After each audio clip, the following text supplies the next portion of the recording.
Of the recording. So should I start? Yeah. Yeah. Yes. So it is an extreme privilege for me to introduce our today's speaker, Professor Mahesh Kakde from Bangalore, but who is also not a stranger to Kings. Unfortunately, I'm doing it not in person, and I hope next time I will do it in person. But it's still a great pleasure. Professor Kakde has graduated with a PhD from Cambridge under John Coates in 2008. And after holding some highly prestigious postdoctoral positions at Princeton and at UCL, Professor Kakde was appointed as a permanent faculty in 2011 at King's.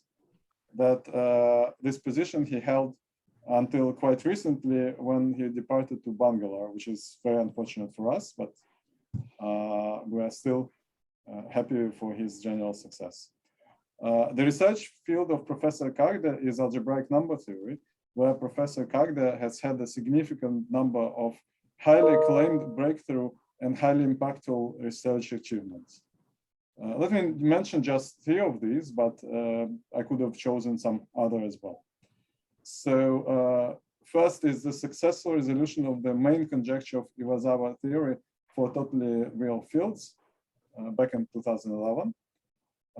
More recently, successful resolution of Brumer-Stark conjecture joined with 2 co-authors, Samit Dasgupta and Kevin Ventula. And very recently, in fact, it was announced just March this year, the successful resolution of the Hilbert 12 problem joined with Samit Dasgupta. Let me just give one quote by the legendary Benedict Gross about this result.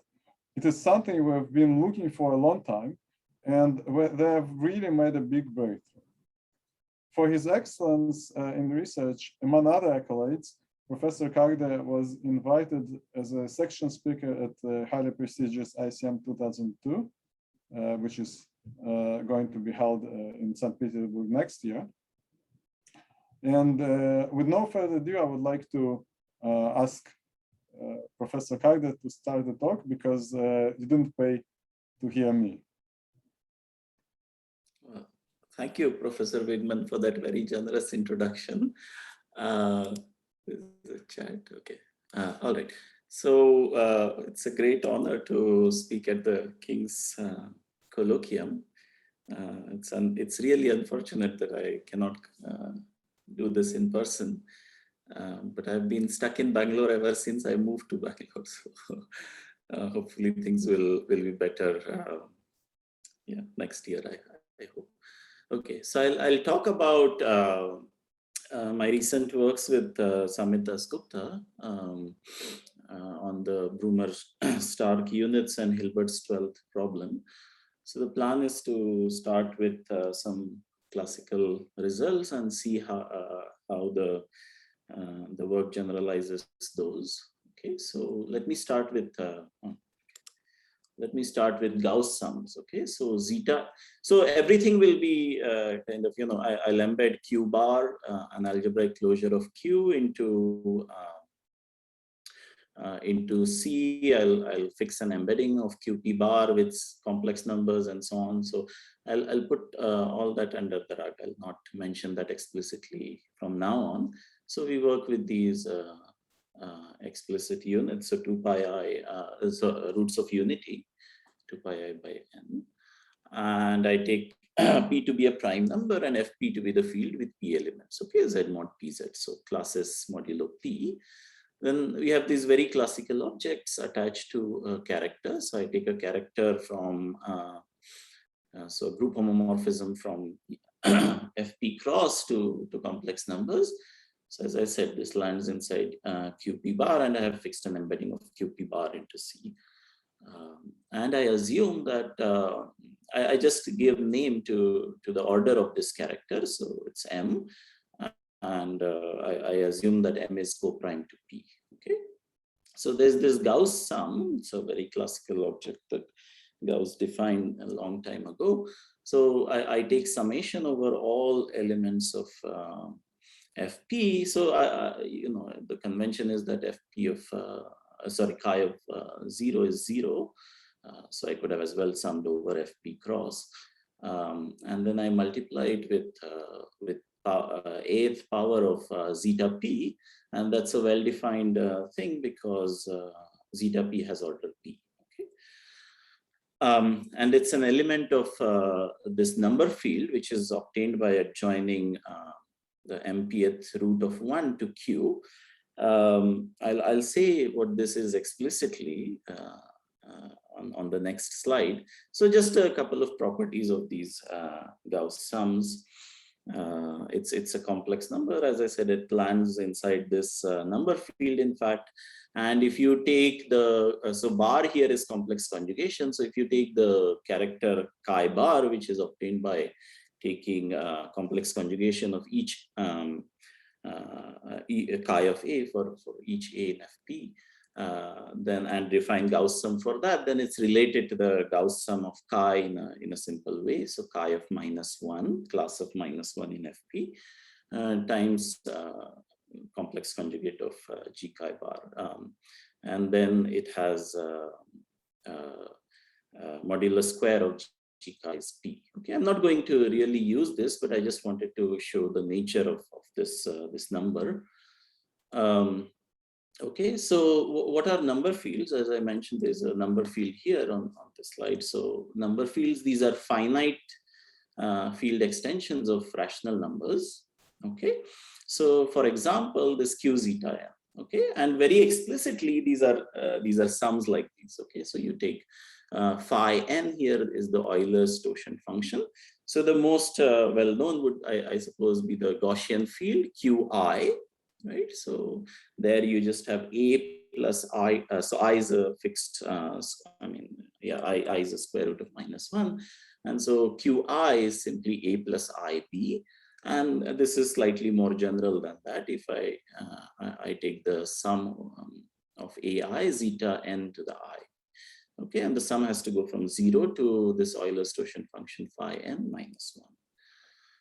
Okay, and then so this is kind of an extension of rational numbers, and inside rational numbers we have integers. So inside a number field k, we have the corresponding thing which is called the ring of integers of the number field k, and I denote that by OK. So this I'll use this notation throughout. Okay, so these are all the this is the algebraic integral closure of Z inside K. Okay, so all elements in K which satisfy a monic polynomial with coefficients in Z.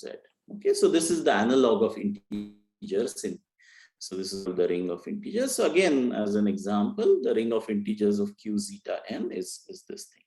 Okay, so you just restrict this coefficients to Z. Okay, so you just take coefficients from Z. All these AIs are in Z. Okay, so a fundamental fact, which is in fact named fundamental theorem of arithmetic, is that any integer bigger than or equal to 2 can be uniquely factored into prime numbers. Okay, so this thing fails in general for number fields. Okay, so amongst these number fields that I stated as examples, the first time it fails is q zeta 23. So if you take if you take an algebraic integer in this, it need not factor into product of primes in a unique way.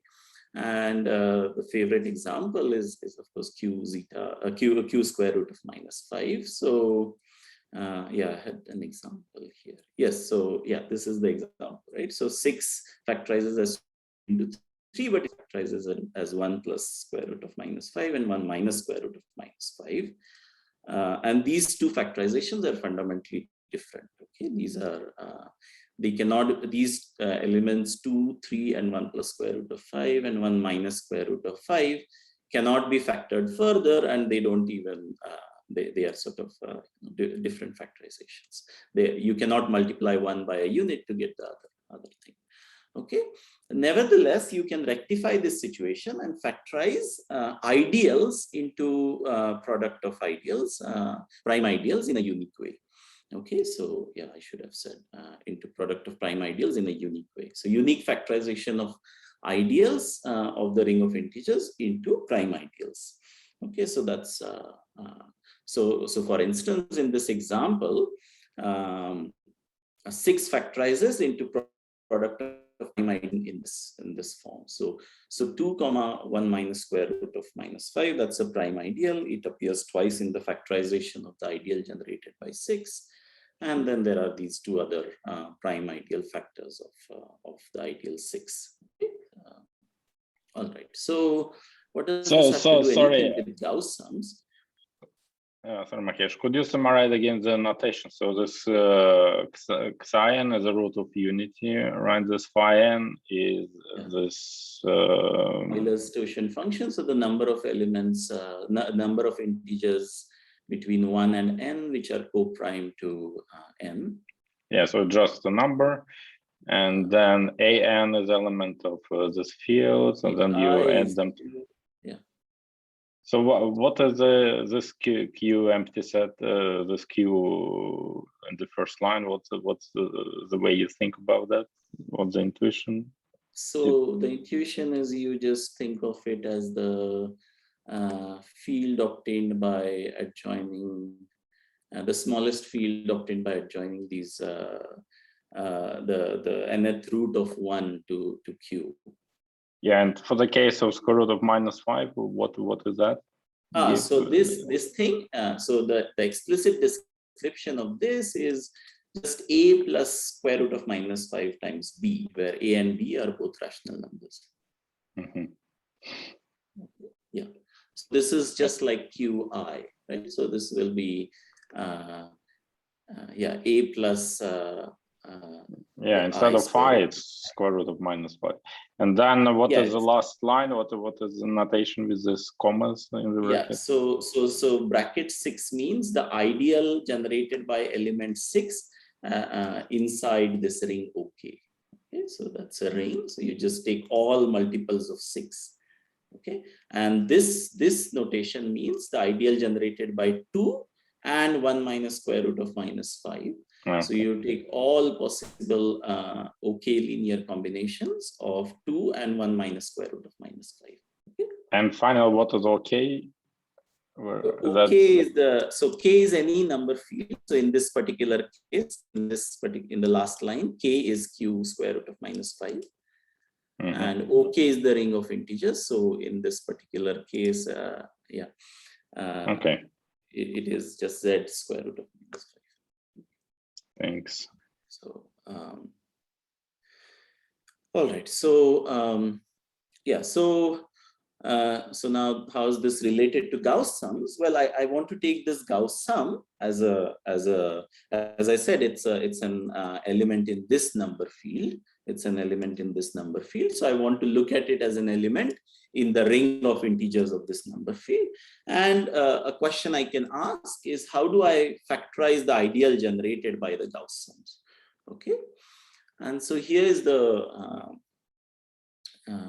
my Q suddenly changed from that to this. So this Q is same as the Q earlier. This is rational numbers.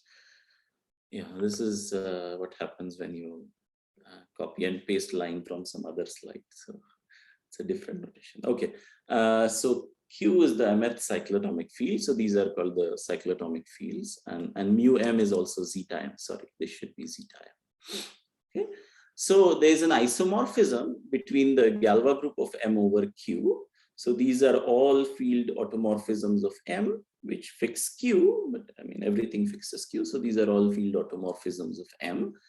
And any automorphism of M is determined by what it does to zeta M. Okay. And so what does sigma C do to zeta M? It just sends it to cth power. Okay, so this is an explicit map from Z mod mz cross to G, And this is what it does to elements of Q zeta m. So, so it sends zeta m to the C, and any element of zeta m, Q zeta m, is a linear combination of powers of zeta m. So it will say you just extend it in that way.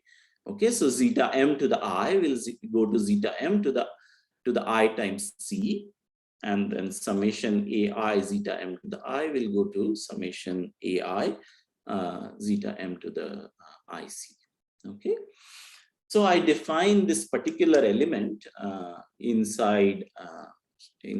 So this QG is the group ring with coefficients in Q. So this just means I take Q linear combination of. So this is like the Q linear combination of elements in G. Okay, so summation summation summation C sub G times G. Okay, so where C sub G is a rational number. Okay, so typically it has sums like this. So this is the element in the group, and then I multiply it by a rational number and I take the sum. Okay, so these are typical elements of G. So I take this very particular one. Okay, so what I do is I have another notation. So what is sigma minus 1? This map doesn't look very invertible, the one you defined. So sigma A to the minus 1. Well, it is the it's an element of a group, right? And in the group you have inverses. So so that's the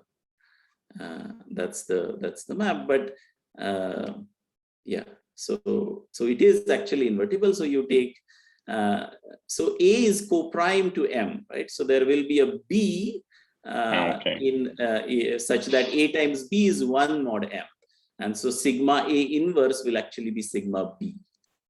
Okay, so yeah, thanks.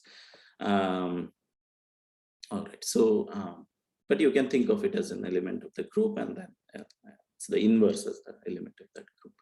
Okay, so this curly bracket X is just the fractional part of X. And so whatever representative you choose of A mod M, this curly bracket A over M is a well-defined rational number. Okay, so it's a rational number between 0 and 1, which which is the fractional part of A over M. So this is a rational number, and I multiply it by this element of the group. So this is a very explicit element, right? And so I can just So now I can tell you how the sorry, there is a lot of notation, but that's the way it is. So now, I mean, up to this point there was no prime in this on this slide, right? So now I take a prime P, and for simplicity I assume that M divides P minus 1. Okay, I don't need to, one doesn't need to do it, but this just simplifies it. Otherwise I have to take a power of P that such that M divides P to the F minus 1 and so on. So for simplicity, I'll just assume that M divides P minus 1. And now there's this curly P or Gothic P, which is a prime ideal in M. So actually it is in OM, but this is the standard convention that the standard sort of language that number theorists use, that it's a prime ideal in M.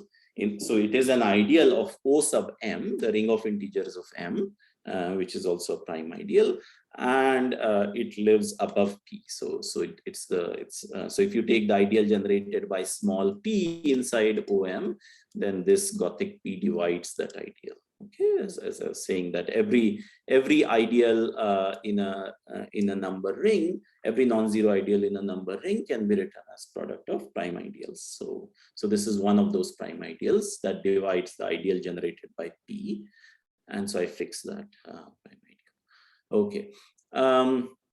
Yeah, then there's this omega, which is the Teichmüller character.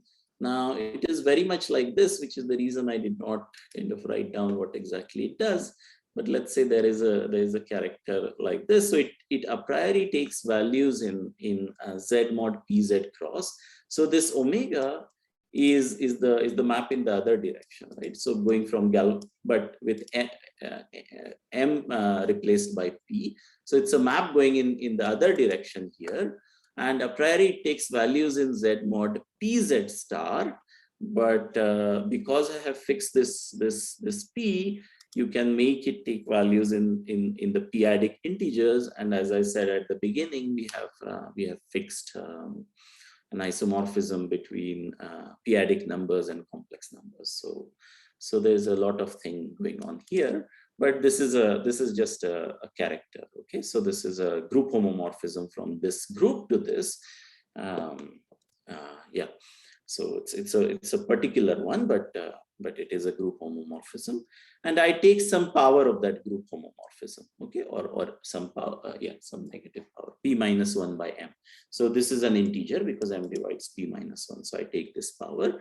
Now to this power I can attach Gauss sum, okay, and so what Strickelberger proved is that inside, so that lives inside.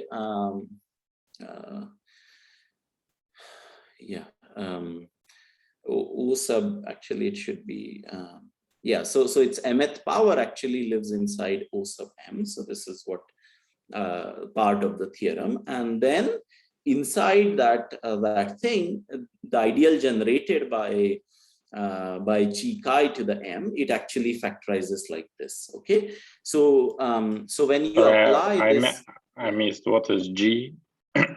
Oh, G was the Gauss sum that we had on the, right? So G was the Gauss sum that we had on the first line, right?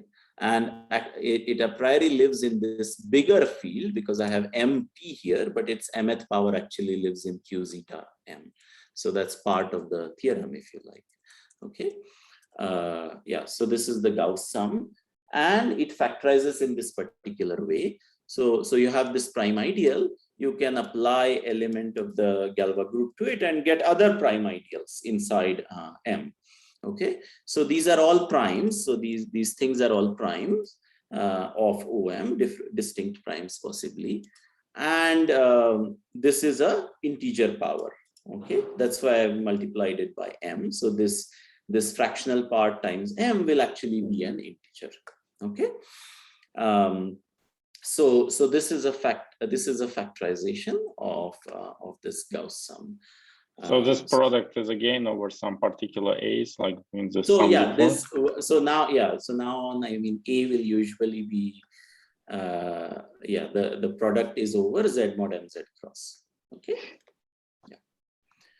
All right. So as in the slide previously. Okay. So let's go on. So, what does this say? Just on the previous slide, I gave example where an ideal was not generated by one element, but was generated by two elements.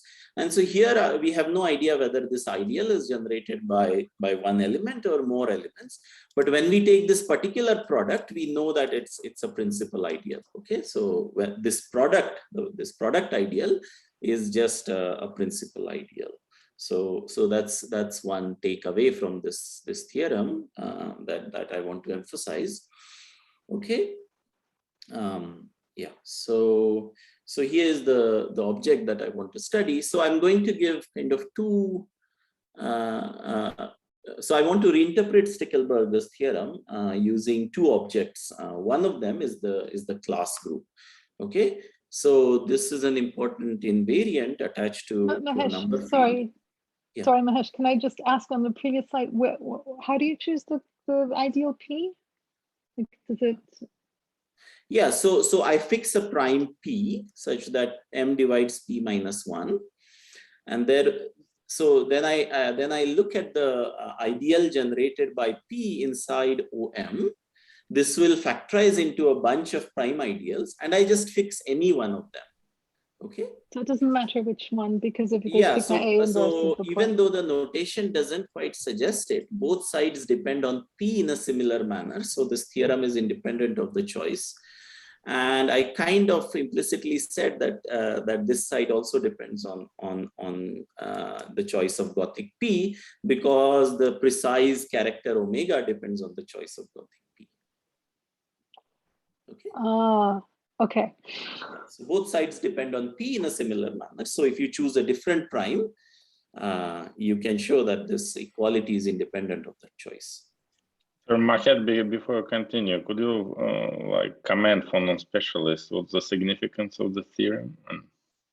Yeah, that's what I'm going to do next. Because, as I said, one of the significance is that this prime ideal, we have no idea whether it's principal or not. But when you take this complicated product, you get a principal ideal. Okay, so that's kind of the thing I want to emphasize. Okay, so here's a important invariant attached to number fields. This is called the class group or the ideal class group. So what you do is you take all the non-zero prime ideals in OK. Okay. And you take the free abelian group generated by it. So it's a kind of infinitely generated group. But then you mod it out by the subgroup of principal ideals. Okay, so all ideals which are principal, and you get what is called the ideal class group, and it's a fundamental result in a sort of algebraic number theory course that the ideal class group is finite, and it measures failure of unique factorization into prime elements. So unique factorization into unique factorizations of numbers into prime elements holds if and only if the ideal class group is trivial. Okay, right. So ideal class group of Q is trivial. Ideal class group of Gaussian integers is trivial, but ideal class group of the example that I had earlier here, this one is not trivial. In fact, it's the ideal class group is Z mod 2Z. Okay, and here too, Z mod 2Z. Okay, so unique factorization fails, and every non-zero ideal is not principals. There are non-principal ideals in if the ideal class group is not trivial. So you can imagine that this is an important object for number theorists, and we want to understand it. We certainly do want to understand what the group is, but even we want to understand what the order is, what the group is, but even finer thing like so let us say that so I'm going back to my M from the previous slide. The only reason why I am doing that is because I want M to be Galois over Q. So Galois extensions, I can talk about Galois groups. So as I already said on this slide, these elements of the Galois group, they take prime ideals to prime ideals. Okay, so in particular, they act on the free abelian group generated by prime ideals, and you can also show that they take principal ideals to principal ideals. I mean, that's basically from how things are defined. So it acts on the ideal class group. Okay, so if you have a Galois extension M of Q, then the Galois group of M over Q acts on this. So not only do we want to understand the ideal class group as an abstract group, we would also like to understand it as a module over this Galois group. Okay, as a abelian group with this action of the Galois group. Okay, and so Strickelberger's theorem says that so if the Galois group, so this is my G from the previous slide, right? So as a ZG module, this class group is annihilated by this element M theta. What does this mean concretely for ideals? So if I take a non-zero ideal A, then A acted by this thing is principal. Okay, so I'm writing A to the M, so the A to the M theta. This just means that M theta is acting on A, and we already saw this kind of expression for A equal to this Gothic P, right? We already saw this for A equal to Gothic P. So we saw a special case of that statement on this, but in fact that special case is enough to give this for any A, because yeah, as I said, this is a group generated by prime ideals, and even though we had this kind of restriction that M divides P minus 1, well, for one thing we don't need it, but even if we just had that that restriction, those kind of primes are enough to generate the class group. Okay. So in any case, so that particular theorem implies this seemingly stronger version. Okay. So that factorization of Gauss sum gives you an annihilator of the class group, not just as an abstract finite abelian group, but also as a Galois module. Okay. So in particular, the Strickelberger's theorem gives some kind of it gives an upper bound on the class group, but in a very strong sense that it gives an annihilator as a Galois module. Okay, so not only upper bound as a number, but as a Galois module. Okay, so this is the takeaway from Stickelberger's theorem, that we want to understand this important arithmetic invariant ideal class group, and we get an upper bound on it. Yeah. So Mahesh, this explanation for non-specialists is still to follow, because yeah, I mean, if you would like to understand when this is trivial, for instance, or what power of an integer, or what power of the, what thing in the Galois group kills it, so that if we take any ideal, we want to raise it to a particular power so that we get a principal ideal. So principal ideals are good because we can, for solving Diophantine equations, those are things that are useful. So yeah. Sorry, would you mind explaining the last line? How does it give the upper bound? Well, it gives so just think of it as a if you think of it as an abstract finite abelian group, then an integer that annihilates the abstract finite abelian group will give an upper bound, right? So this is in a stronger sense, in the sense that it's like as a Galois module also it gives an upper bound. So I'm using it somewhat loosely, but that's the sense of it. Doesn't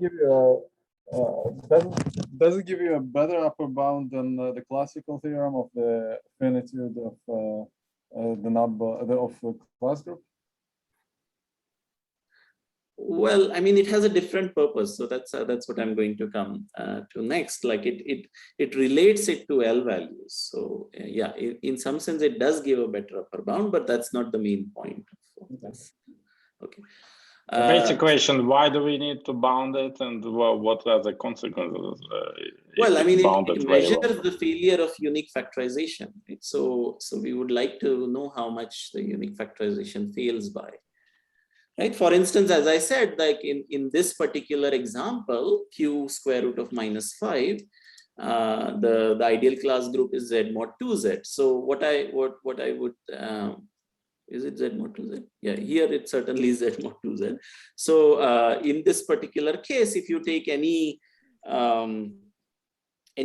ideal, its square would be principal ideal, right? So that kind of thing.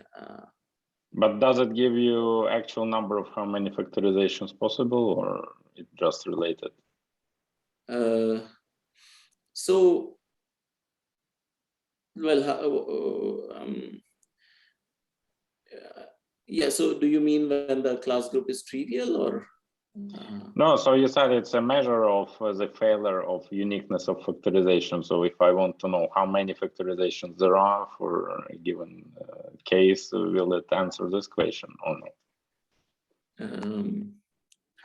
Yeah, in some sense, yes, but yeah, not very cleanly, I think. Yeah. Sorry. Okay. Let me move on. So if I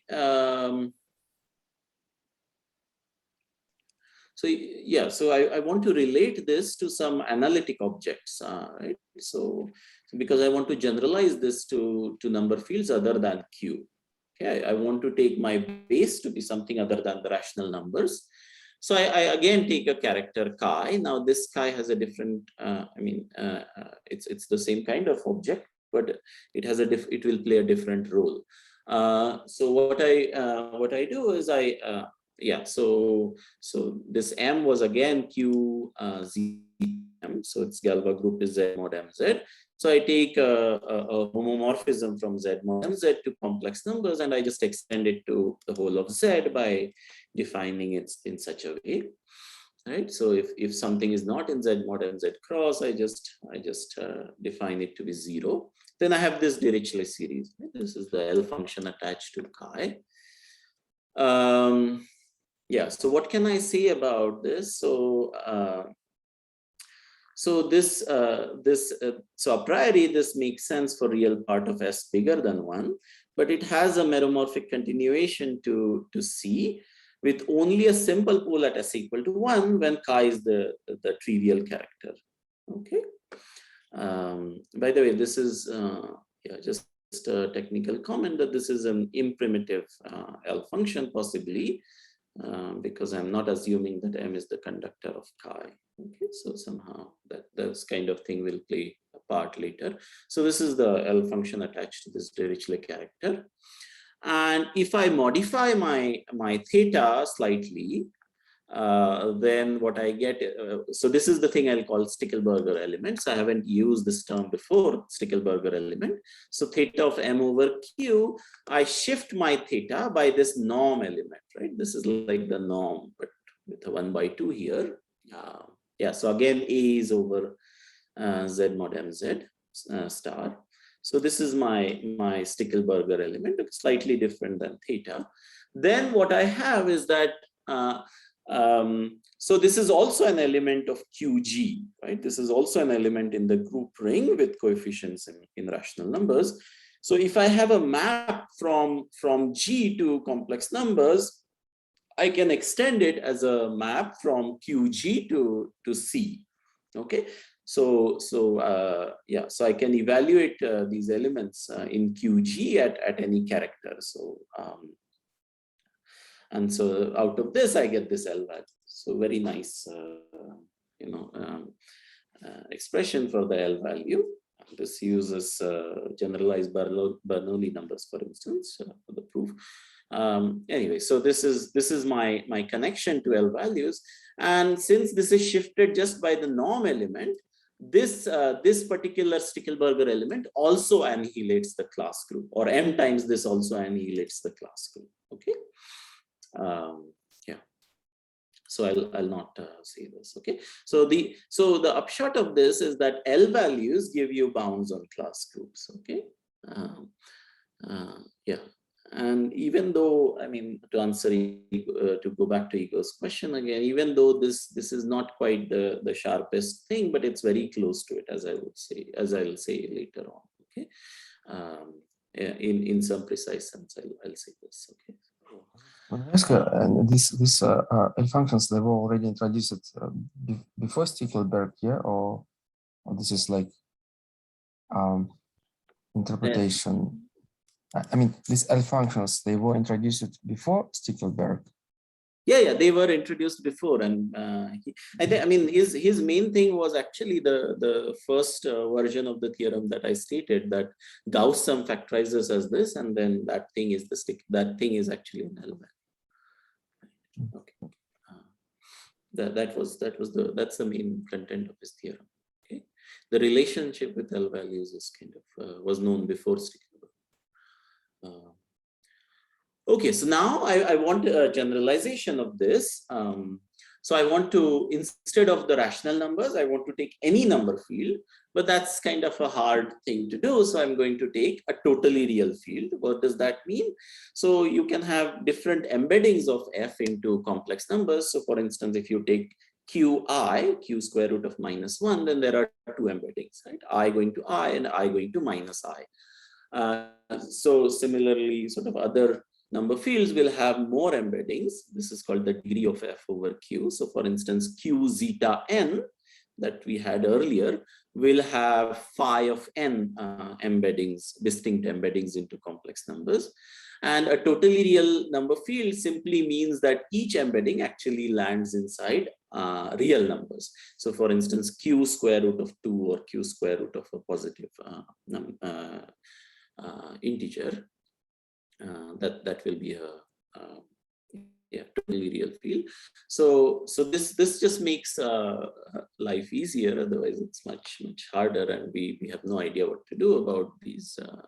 We have lots of conjectures, but we don't know how to prove this.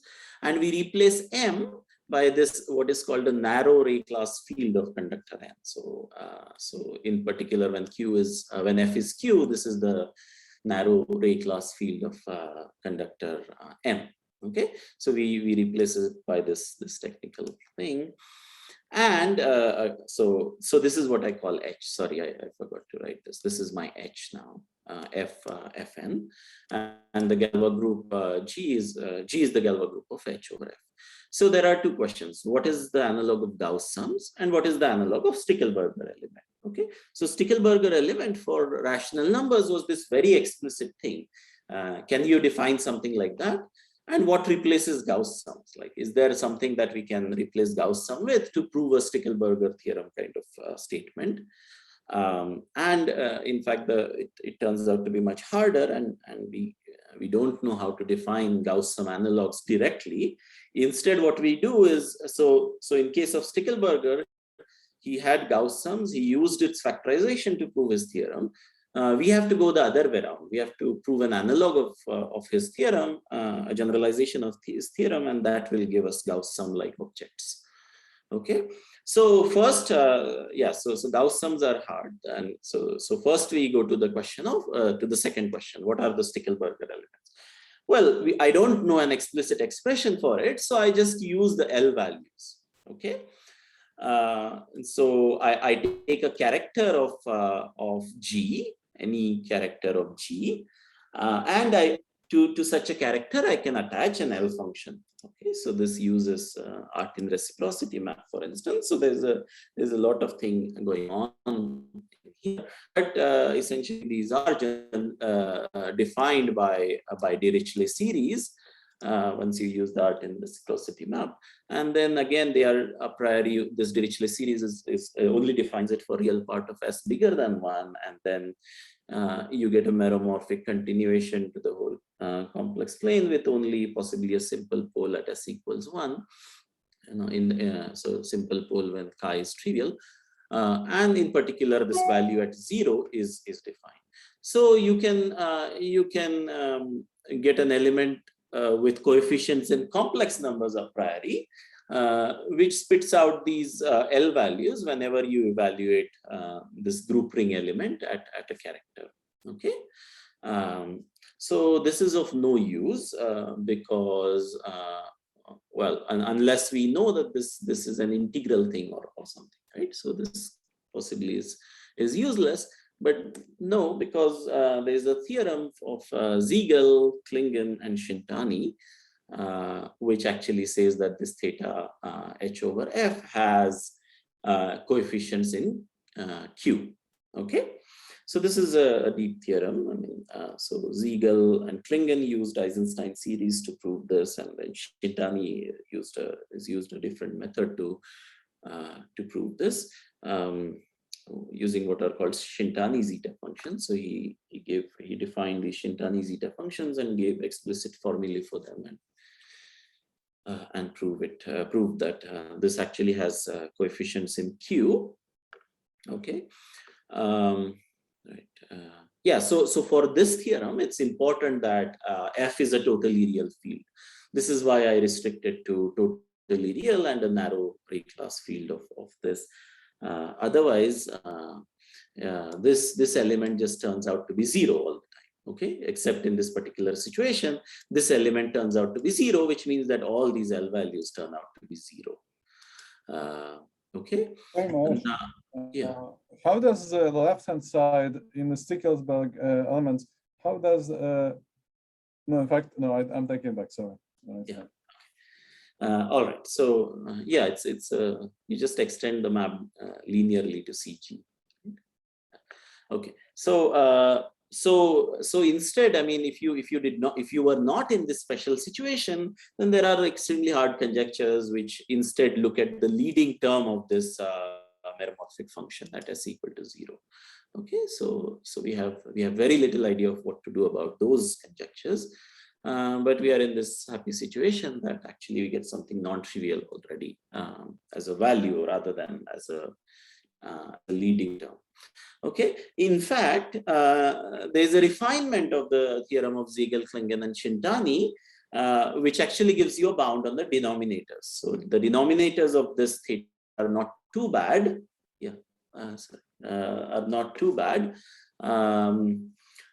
If you take W to be the number of roots of 1 inside H, then the denominators are bounded W. So, they are all divisors of W. So W times theta is actually an element in ZG. It has coefficients in Z.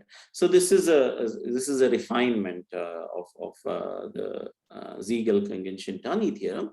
And the method of Castelnuogas is a refinement of Shintani's method. Deligne-Ribet used, it's kind of a refinement of Ziegel and Klingen's method, but they used Hilbert modular forms, whereas Ziegel used Ziegel modular forms. So, anyway, so. Mahesh, in fact, so in this slide, so the real depth of this result of this definition of Strickelberger element, as I understand, is that the fact that as a function of chi, the right-hand side, that is the L function, is multiplicative, or what? Is that the thing? You mean in this definition? Yes. No. There's nothing deep going on in the definition. If I give you any bunch of complex numbers indexed by characters of G, I can always write an element of CG, which interpolates those things by just taking. So if the numbers are A sub chi, then I can take these idempotents, these E sub chi's, which are elements. I mean, we learn about this in representation theory. So E sub chi, so you just take summation A chi, E sub chi. So yeah, there's nothing deep going on here. If I give you any bunch of complex numbers indexed by chi, I can always find an element such that chi of that element is A sub chi. Okay. Yeah, so the real depth is actually in these two theorems, that actually this element turns out to have coefficients in Q, and this element doesn't have denominators that are too bad. Thank you. Okay, yeah, all right. Yeah, but the definition itself is not hard. So theta, you know, Stickelberger probably already knew this if he was thinking about it. But one cannot make conjecture that I'm going to make on the next slide unless you have these theorems. Okay, and that's why this conjecture took a long time to be made, I think. So this is the Brumer-Stark, the so-called Brumer-Stark conjecture. So Brumer made this precise statement, but it's only in a bunch of lectures, and then special cases case was written down by a student of his in the thesis where he attributes it to Brumer. So this was around late 60s, I think 68 or 67 or 69, something like that. And then Stark made a series of conjectures in 1970s, very general sort of conjectures about leading terms of L values. As I said, there are conjectures about leading terms of these L values at 0 when the L values themselves turn out to be 0. And so he made a series of conjectures in the 1970s. And then in this particular case, his conjecture turns out to be equivalent to Brumer's conjecture. And this was very nicely surveyed by Tate in a book which was published in 1984, and he called it the Brumer-Stark conjecture. So that's why this timeline. What it says is that this element, I mean, yeah. So this result of Castelnuogas-Deligne and so on. This was kind of expected by the time Brumer started working on this. And even if it's not, you can always sort of say that for any integer W for which W times theta is in ZG, this kind of thing happens. So for any integer W, that's the main point. So you can't take W to be order of the class group, because if you take W to be order of the class group, then this will be trivially true. But integer W, so that this lands, so that the product lands inside ZG, you can make a conjecture that way. So Brumer did not need the theorem of Cassel-Nogues and Deligne-Ribet to make this conjecture, but it just refine. I mean, you can just make a much more precise statement if you have that theorem. Okay, so it says that W times theta, which is the integral object, and otherwise just with theta you cannot do anything because theta doesn't act on the class group, but only W times theta acts on the class group. So again, this annihilates the class group. So that's the conjecture. Okay. And then this is the theorem. So the theorem that we kind of announced last year is that W times theta is, so this conjecture is true away from the 2 primary part. Okay, this simply means that I take away I kill the two part of the class group. Okay, it's a finite abelian group. So everything is sort of prime by prime, and I just kill the 2 part because it's very hard. Okay, it's not because it's not true, but it's kind of, we don't know what to do. There's a very real conceptual hurdle that I think exists, and so something new. We need a new idea, I think, to do the. Can I ask quickly, so in this conjecture, there's this assumption of real, totally real, or is it round? It's supposed to say you are speaking about totally real. Yeah, F is totally real, and H is the narrow Lie class field of some conductor N. Yeah. And the conjecture is about such fields, correct? Yeah, such fields. Yes. Thanks. So if you replace this, then like if you want to know precise statements, when you replace this with a more general setup, you should go to David and ask him for the conjectures. Okay, so he's the. Yeah, he knows them better than me. So, all right. So, so that's the yeah. So that's the theorem. Now, what was known before this, and I'll come to that again after a few slides. So, what was known about this conjecture? Well, there was a result due to Wiles. And then which was followed up by Greither and Kurihara, which proved this in a special case. So there's a technical condition on the field called that it's a nice field. So nice, this definition of niceness depends on what prime you choose. And so they could prove it for the p primary part of the class group of H. Okay, if F is nice for p, so that if H over F is a nice extension. So it's kind of a complicated thing. So the reason is there is a problem with the so-called trivial zeros of the L function, and they just wanted to avoid having any trivial zeros for the L functions, and only then their method could work, because it was kind of an Iwasawa theoretic method which used p-adic L functions, and so there are p-adic L functions can have more zeros than complex L functions. These in particular these so-called trivial zeros, and that causes a lot of problem in trying to prove something like that Iwasawa theoretically. So that was one result. The other result was using the equivariant Tamagawa number conjecture. So again, if you want to know anything about equivariant Tamagawa number conjecture, you should just go to David's office and ask him. He's the one who formulated it with Flach in the 1990s, and this equivariant Tamagawa number conjecture is like an over-encompassing conjecture about like all motivic L functions in particular. So it's more like a philosophy of what that conjecture implies, and the other set of work about this conjecture is kind of equivariant Tamagawa number conjecture implies Brumer-Stark conjecture. So this was proved by Kurihara, Greither, and Burns. But not only that, they in fact made more precise statements than this conjecture. Okay, and this was extremely useful in our work. So I'm going to come to the part of how that was useful. But these refinements of these conjectures are critical to our work. We wouldn't be able to prove this theorem without these refinements. So that's the second major bunch of work on this conjecture. Okay, so even though it was like like a conjecture implies another conjecture. The main thing was that it told us what the correct refinements are to work with. Okay, so again, as I sort of said again and again in some slightly vague term, that this gives a upper bound. The conjecture asks for an upper bound on the class group. Okay, so what is the strategy? The strategy is called, it's roughly called Ribet's method. So now I'm going to be even more technical from this slide on,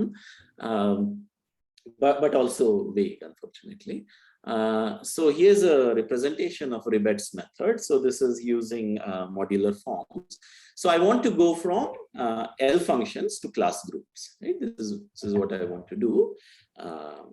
Right? So this is like this side is L functions, the left hand side is L functions, the right hand side is class group, some invariant attached to class group. So I want to go from L functions to class group, and so we don't know how to do it. So Ribet in the 70s, he proved what is called the Converse to Herbert's theorem.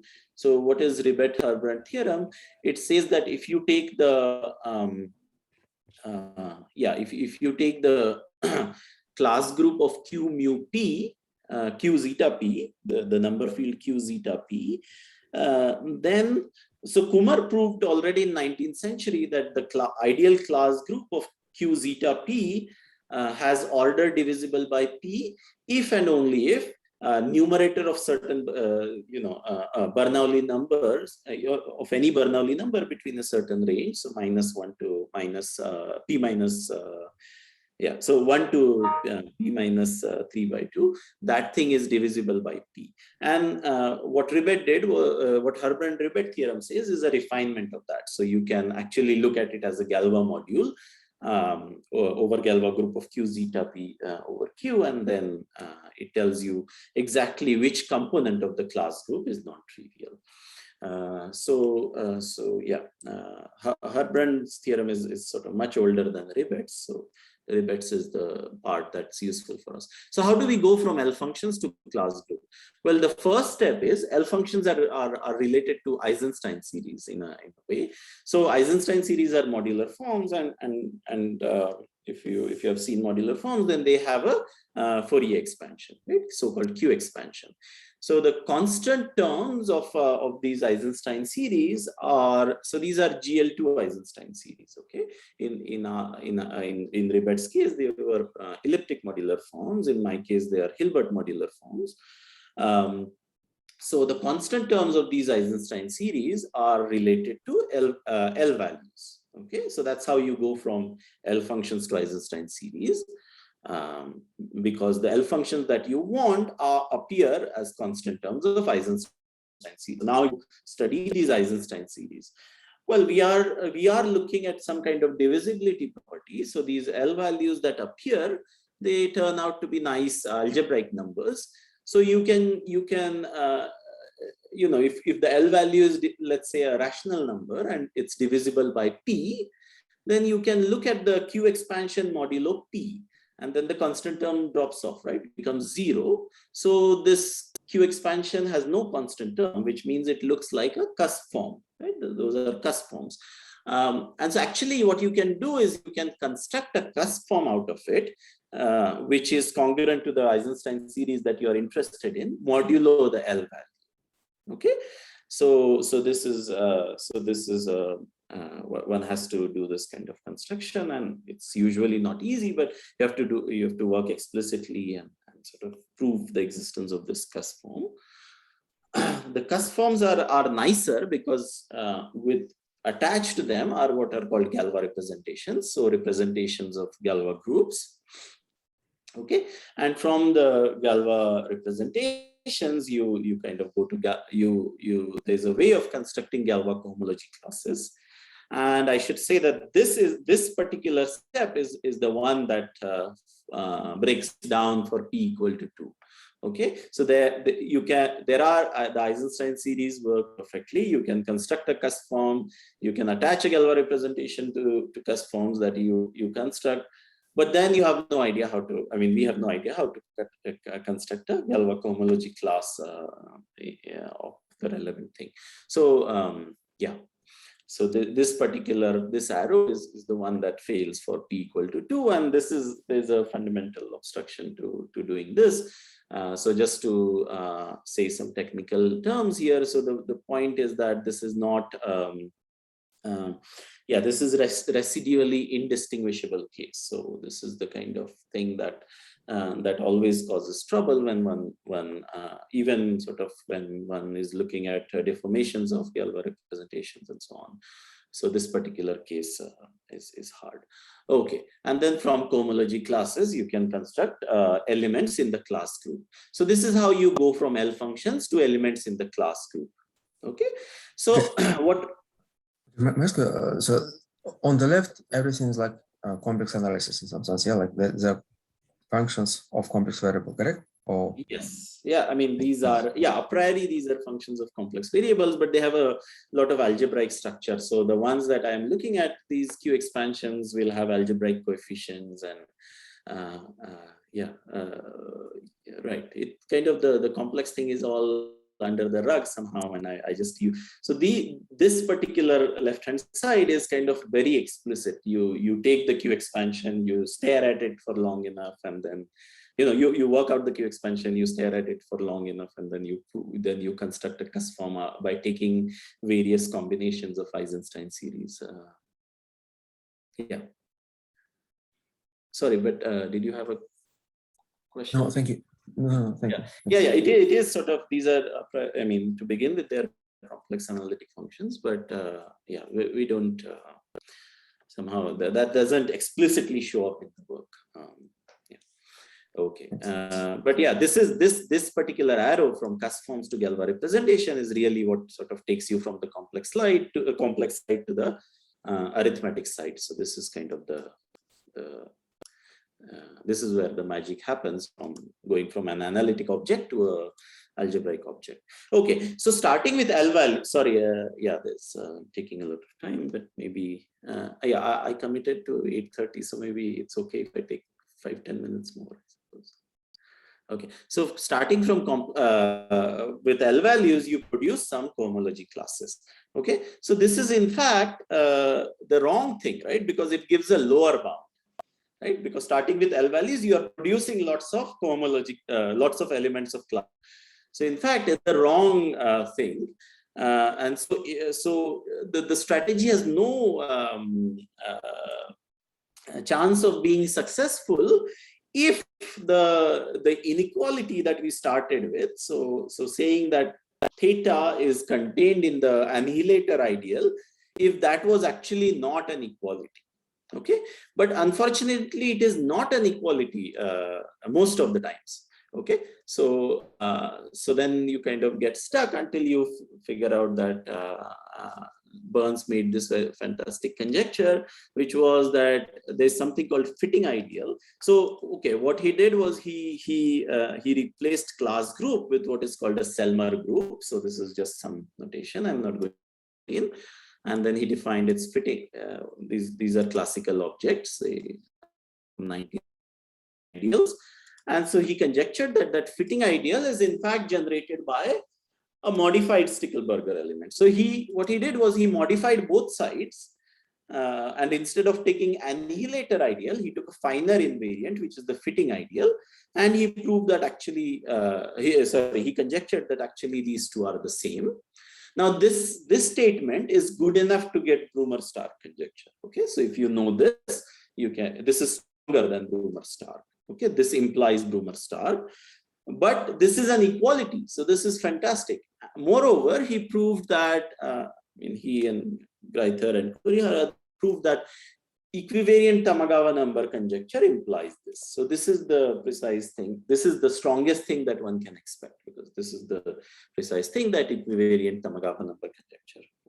So what we do is we actually prove the inclusion in the other direction than what Brumer-Stark asks for, and then you bootstrap it with what is called the class number formula, another sort of 19th century theorem to actually get an equality.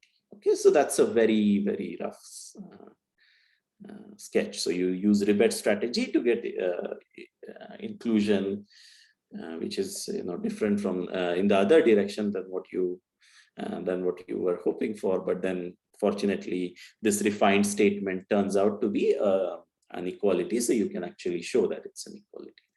Okay, so now this theorem gives analog of Gauss sum. So I'm going to ignore that we did not prove the two parts. So if we did not have the two part, everything will have to be raised to powers of 2. So I'm going to ignore that.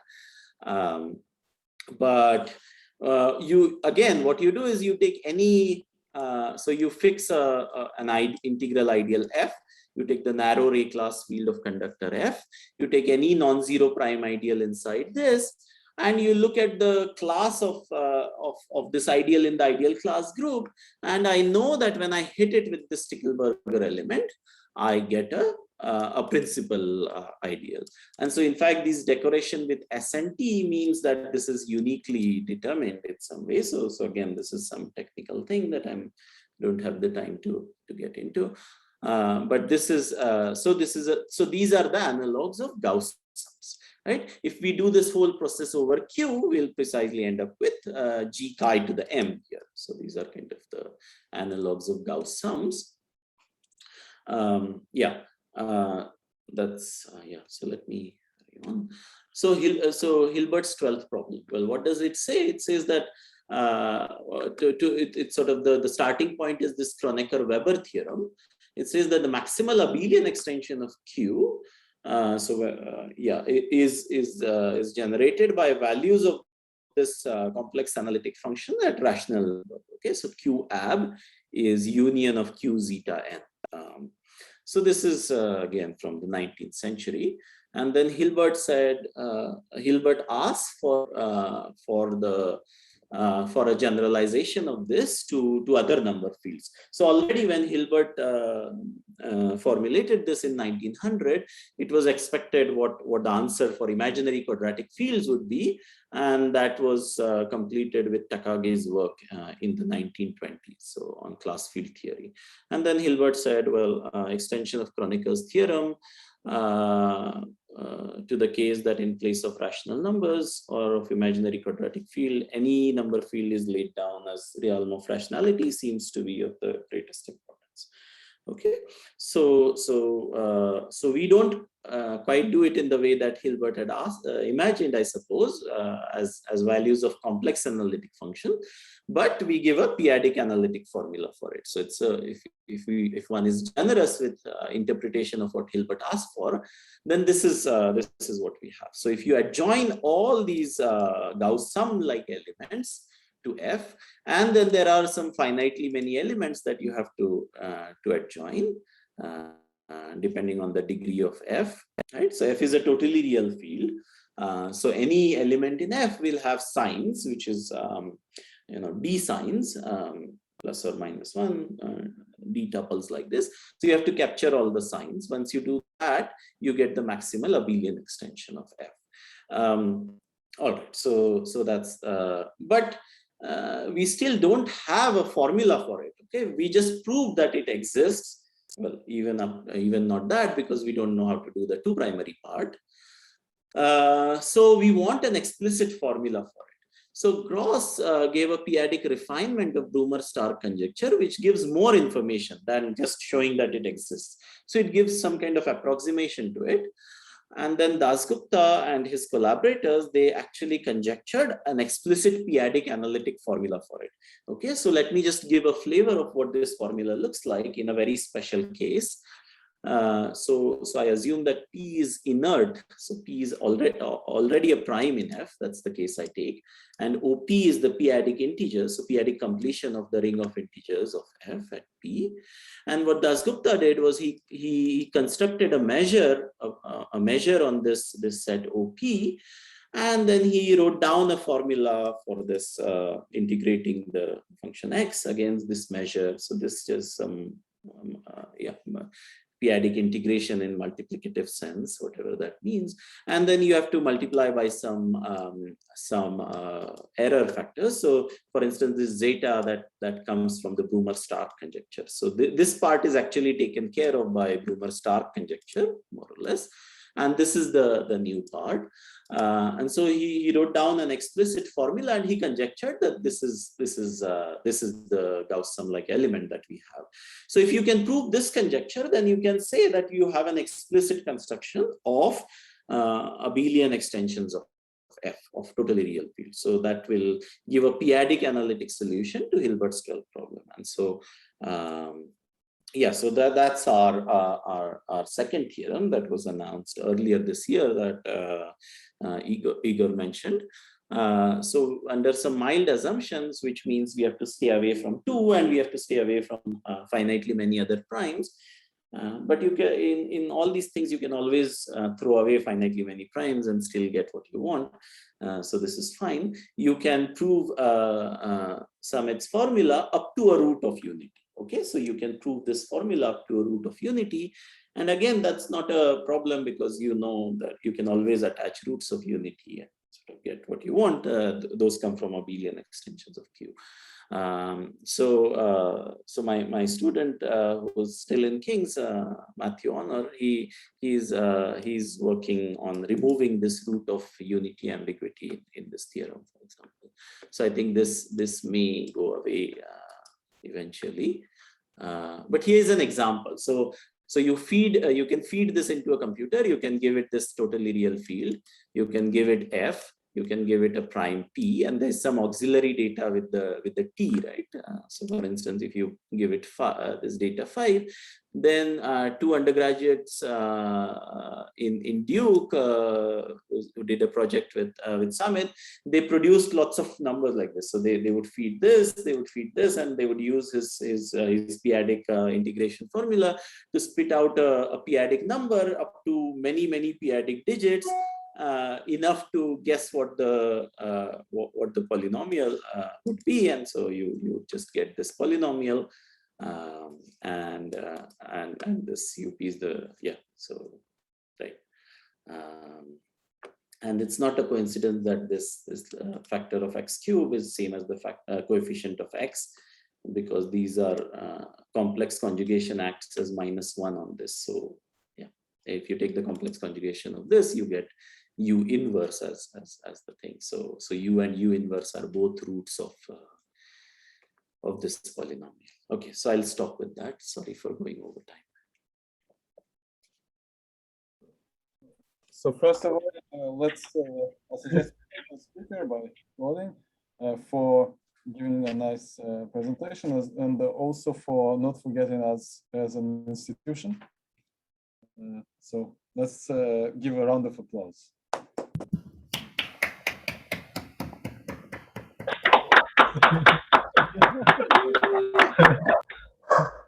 Speaker, are there any questions?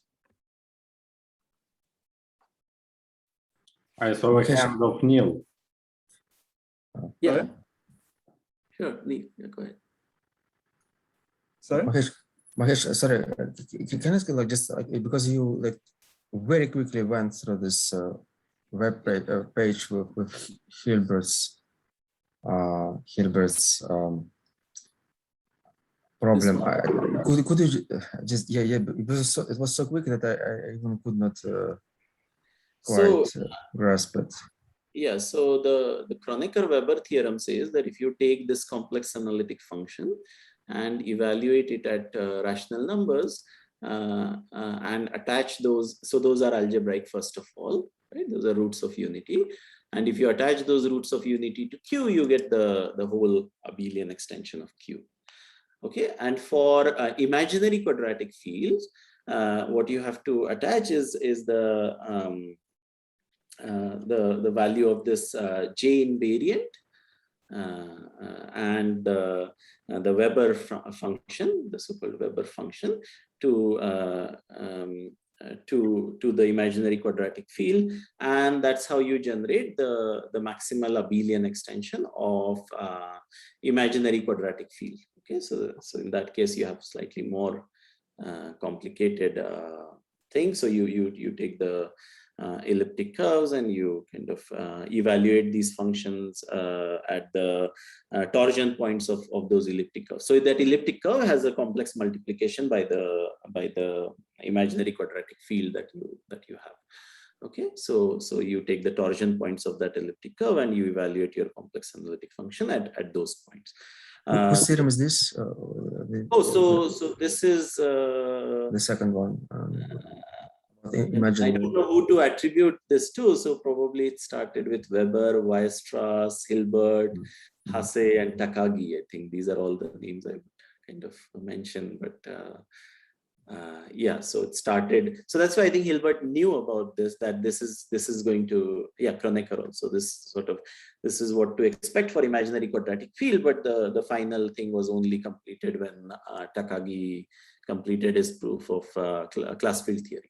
Okay, so Hilbert said, are there other analytic functions whose values at certain points will give you algebraic numbers? And in fact, so attached to so you fix a base field, a number field, and then for that you take some complex analytic functions, you evaluate them at something, and you generate all abelian extensions of that base field. So this was partly kind of answered by Taniyama and Shimura with their theory of complex multiplication and CM fields, but they did not get everything. For Taylor fields, we don't know how to do it with complex analytic functions. Instead, we have a p-adic analytic construction of generators of the abelian extensions. Okay, so I'm asking you to be generous in two ways. Like I'm saying that instead of complex analytic, let me use p-adic analytic. Instead of using one function, I have these kind of bunch of functions as p varies and so on that I have to do. But even if this function is p-adic, it gives you an algebraic number. It gives you an algebraic number, yes. So this formula, a priori, this is a p-adic number, but the conjecture is that it's actually this Gauss Sum like algebraic number that I defined on the previous page. Yeah, right. So yeah, just as in the case of this, you know, if you evaluate it at rational numbers, you end up with algebraic numbers. Or if you evaluate Weber's function at torsion points of elliptic curves, you end up with. So this is so the function is exponent in the first case. Yeah, correct? the function for Q is just exponent. I see. Yeah. Okay. And for Q, it's kind of very nice. It's just the exponential. Okay, cool. I see. Thanks. Any other questions by anybody? Can I ask a question about the formula at the end? The nice on the students found in the project. So is it the case that there's some way that you can know that this is exactly the minimal polynomial of UFP, or is it just that you approximate it and then you check that it generates an unramified abelian extension? Yeah, so I think it's the latter. You just approximate and then check that this generates the. Yeah, to be completely honest, I did not even try to look at these tables or see how they actually did the computation. This was, I think, Samit's kind of undergraduate project, which he had started. I mean, he started doing this, and then he had written some bunch of codes very long time back, I think. And then he gave it to his students and said, "Can you improve it and find more examples?" But I think it's the latter, that you just have it up to like 100 or 200 p-adic digits, and you just approximate it and see that this works. Does that answer your question? Thanks. Well, I also had a question.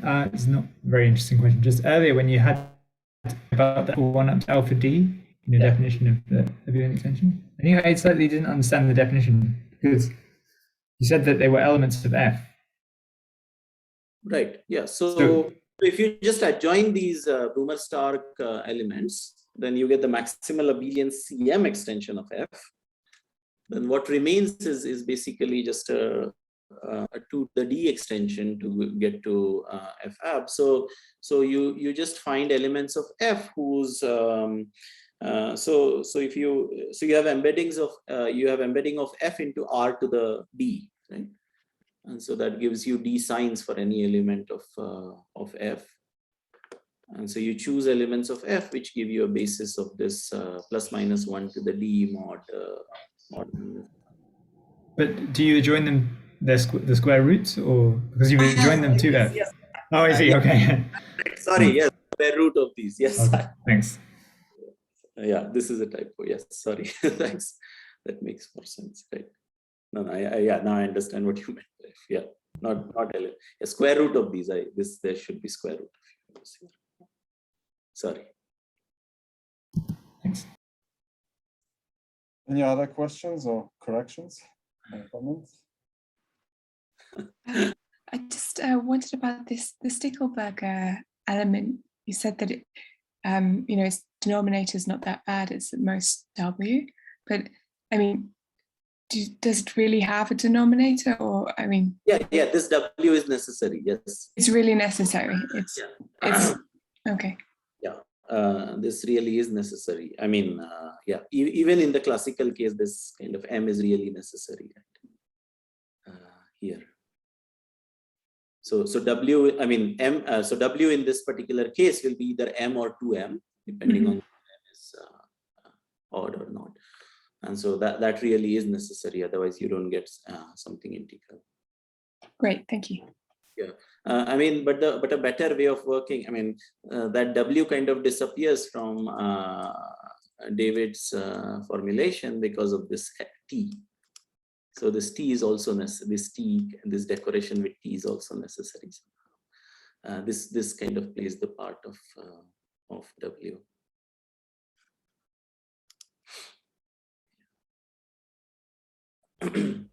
Any other comments, questions, remarks? Right. Hi, can I ask a quick question? Mahesh, you have these beautiful results in the minus part of the class group. Can you say anything about the plus part, maybe using mirror theorems or something like that? Yeah, so I'll say if people are still listening, I'll say what Dominic means.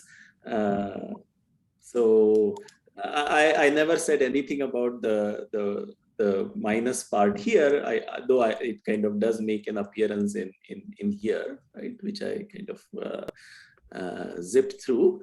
And the reason why this Brumer-Stark conjecture is only about the minus part is because this theta is 0 on the plus part. What that means if I take a character of G, which is not totally odd, so on complex conjugation, it's not it's -1, then the evaluation of this theta at that character is actually 0. So I'm saying that 0 is annihilator of something that has no content. So in fact, what you get is only about the part of the class group on which complex conjugation acts as -1. Only it gives an interesting information only about that part. Okay. And the minus part is, of course, extremely hard to understand. So one thing is it's much smaller. So if you want to get some meaningful upper bound, then you have to work harder, right? If it's much smaller, so it's much, yeah, in a kind of precise way, it's much smaller. And so there are maybe all these complicated conjectures with leading terms that say something about it, but our methods are very p-adic, and they are not going to tell. I suspect they are not going to tell you anything about the plus part. So yeah, unfortunately, I have nothing meaningful to say about the plus part. Thank you. Anybody else? This is maybe close to the last opportunity. Or well, let's not be dramatic. It's not the last opportunity. I'm sure that. Well, I propose we stop recording and then go into more naive and okay. Okay, we'll stop recording, then we'll ask questions.